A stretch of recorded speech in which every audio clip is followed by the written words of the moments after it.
Now I want to talk about our 7 future generations. We hear this frequently. What about the children? What about the children? And then the political concepts are kicked down the road for the next and the next and the next. We are the ones that are responsible for the next generation. We are the ones responsible for the generation after that. We are the ones that are responsible for the 7 future generations. There are times I talk about spiritual contracts, and spiritual contracts reach from one generation to the next generation to the next generation, and we are the ones that bear these contracts, that have the responsibility to deal with them. For those women that are having children, or for those married couples that are adopting, you are taking that responsibility of the future generation, as well as the generation beyond that. When it comes to women, it's about sharing your sisterhood. When it comes to men, it's about sharing brotherhood.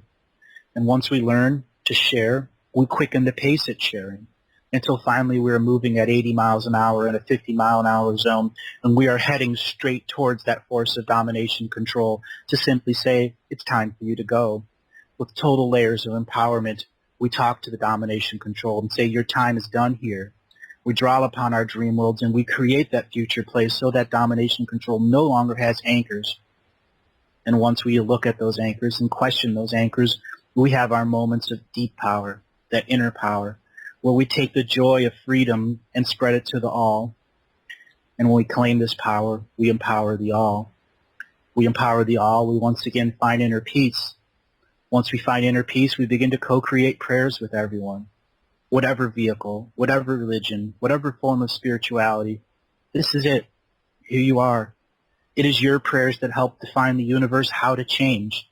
So if each one on an individual level tells the universe exactly what they want to do to change without concepts and patterns of domination control behind those words, we change the world. Because we give the universe patterns to function with. We give the universe wisdom of our living in this 3D life to work with. And as we go even further, we enter the drum of timing. The drum of timing is a unique concept. As in the very first ice worlds, the ice mountains came, the first dawn of Earth, man was young. Man ate plants. It did not eat meat at that time.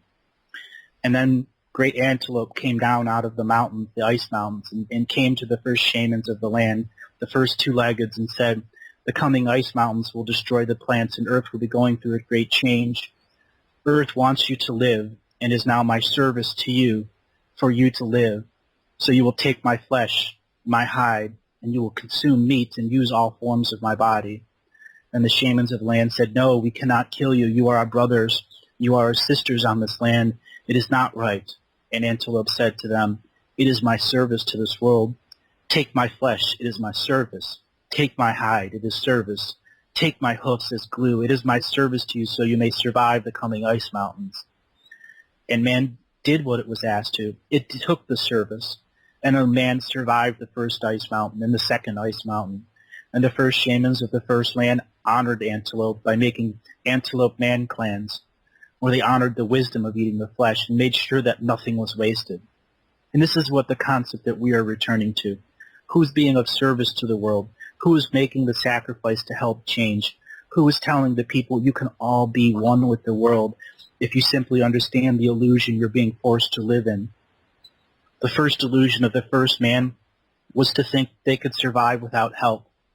Even in the great caves of fire, they did not have the foresight to see there would be no wood to burn, and that their people would starve without the plants. But the animals stepped forward and offered their service. And now we are here to offer our service to all people, all tribes, all nations, all clans under the rainbow. So we can have a unified global culture, a unified global society, a unified concept of Dreamtime that we can give roots to and be honored as we're part of it. As we go through the time of gathering of power, and I mean gathering of power, because it'll take the many of us, and not the few of us, to gather our power, our strength, our knowledge, our wisdom, to truly combat. And I use that word lightly, because not everybody will pick up a sword. Some will pick up a pen or a digital document. Others will use their voice, and there will still others that will only see through the violence. But that's fine. We are going through a change, and not everyone will get it.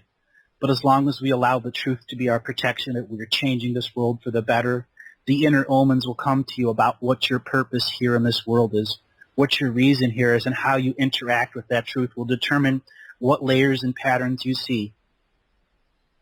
As the layers and patterns begin to expand and expand, truth will be your protection in the face of fake knowledge, fake wisdom.